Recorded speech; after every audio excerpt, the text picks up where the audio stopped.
Hi, I'm Chuck Dorsett for Weaver Leather Supply, and this is the Leather Element. If you've got a good question for us or a good idea for a Leather Element, drop it in the comment box below. Also, if you want to know when our videos release, just click your notifications. You'll know exactly when these come out. Well, the first one seemed to be a big help, so how about a second installment of What Leathers Do What? It's not a great title, but it certainly gets us there. So let's start with one we're all familiar with. And that's Rawhide. This is an iconic leather and an iconic name. All kinds of uses here. In fact, I surprised myself when I sat down to write out all the possibilities. All right, well, let's back up because Rawhide is not a tanned leather for the most part. The fat, meat, and hair have been removed. It's been racked and dried. It's a very stiff leather. So to work with this, we've got to wet this. Think of a rawhide chew bone for our dogs.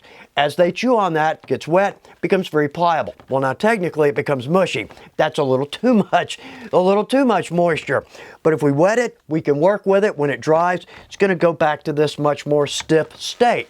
Now I've got two here, natural and bleached. From what I understand, the bleached simply there to add a little bit of color. All right, well, let's start right here because this is a project most likely we're not going to make, but I never think about this. Our rawhide mallet, it's my favorite mallet. Well, now I'm thinking mallet and not the raw material to make that. There's our rawhide.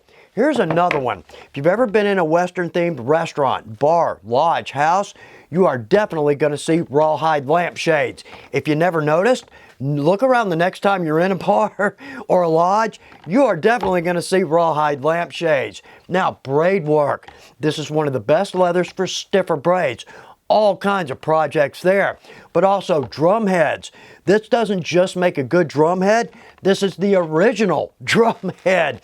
Native American rattles, and for the saddle makers, horns, trees, all kinds of ways to go with this. Now we sell this in double shoulders and sides, but we also sell this in lace, ready to go. And over to the Roo, in my opinion, there is no better leather out there for lace. Very thin, very strong. Well, in fact, Kangaroo is known for its flexibility and its strength. We've got a relatively thin hide here. Technically, our hides are 2 to 4 ounce. I've gauged this at a 3 ounce. Now, one big point here. The list of mainstream products that are made from Kangaroo probably going to surprise us. We've seen it, we just don't know it. Now, one big point for us crafters, it's a very expensive leather and it's a smaller hide. But for us, typically, like this wallet, we made this in a video, we're going to use smaller pieces of this or as lace. So it's going to go a long way, therefore worth every penny. Okay, the list of products that are made with Kangaroo, first and foremost, high-end wallet, purse, bag, and shoe. Falconers are going to use this for their hoods and their jesses. Again, very thin, yet very strong. Also, most major sportswear companies are going to use Kangaroo specifically for their footwear. Whips, lighter weight footwear like sandals. Again, purse, bag, wallet, and my favorite as lace. We sell this as a hide and we sell this in lace. And over to another leather with so many uses, many of these we're not even going to think about. This is our sheepskin. The color here is beige. Now I'm going to say this because this can be confusing. I've ordered the wrong thing. We've got a veg tan saddle shearling. It's very thick. That's for the padding on a saddle. This is very different. This is a chrome tan shearling. Notice how very supple this is. Well, right off the bat, we're thinking garment. Absolutely. Well, how about first off padding for rifle slings or pads on shoulder straps? Stockings. We use this for our stocking kits. Seat covers, home, car, office, motorcycle, medical industry, all kinds of uses for the sheepskin, upholstery. How about house slippers? Wouldn't that make a nice pair of house slippers or boots? Pet bedding, all manner of fashion accessories, hats, coats, gloves, so many ways to go, but I think my favorite, this makes a great pillow. Let's step over to a pigmented leather, or sometimes known as a corrected grain leather. For us crafters, we're not really familiar with this. That's simply because the majority of the tannage here, it's more for the garment or the upholstery industry. We rarely see this in strap form, but that gives us all kinds of possibilities. Now, it's corrected grain.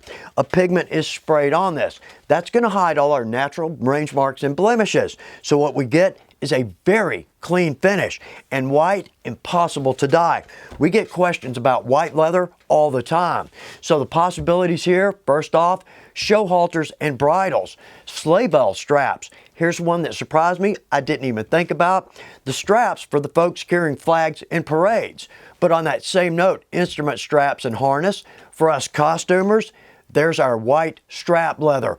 Revolutionary era, baldricks, belts, pouches, tool or cartridge belt pouches.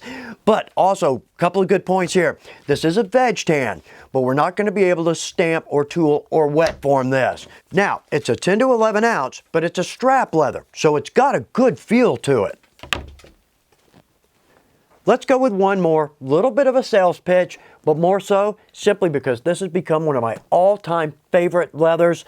This is our Cypress. It's a veg tan, but it's a 4 to 5, and it's got a feel of a chrome tan. Got a nice pebble finish to it. It's got some body, but it's supple. It's going to drape well. We've got some gorgeous colors here. Right off the bat, purse, bag, and pouch. That's why I like this so much. Again, we've got a little thickness. It's going to make a good side on a pouch, but also pair of moccasins. I think that's my next project. Work apron, which in fact, we recently did a video. And one of the reasons I love this leather.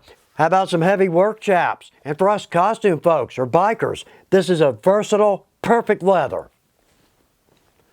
I hope this is good information, but I also hope you see a leather in here that you may not have thought of or have been familiar with, but one that is going to perfectly fit that project we've got in the back of our mind. Thanks for taking time to watch The Leather Element. Good luck with your projects.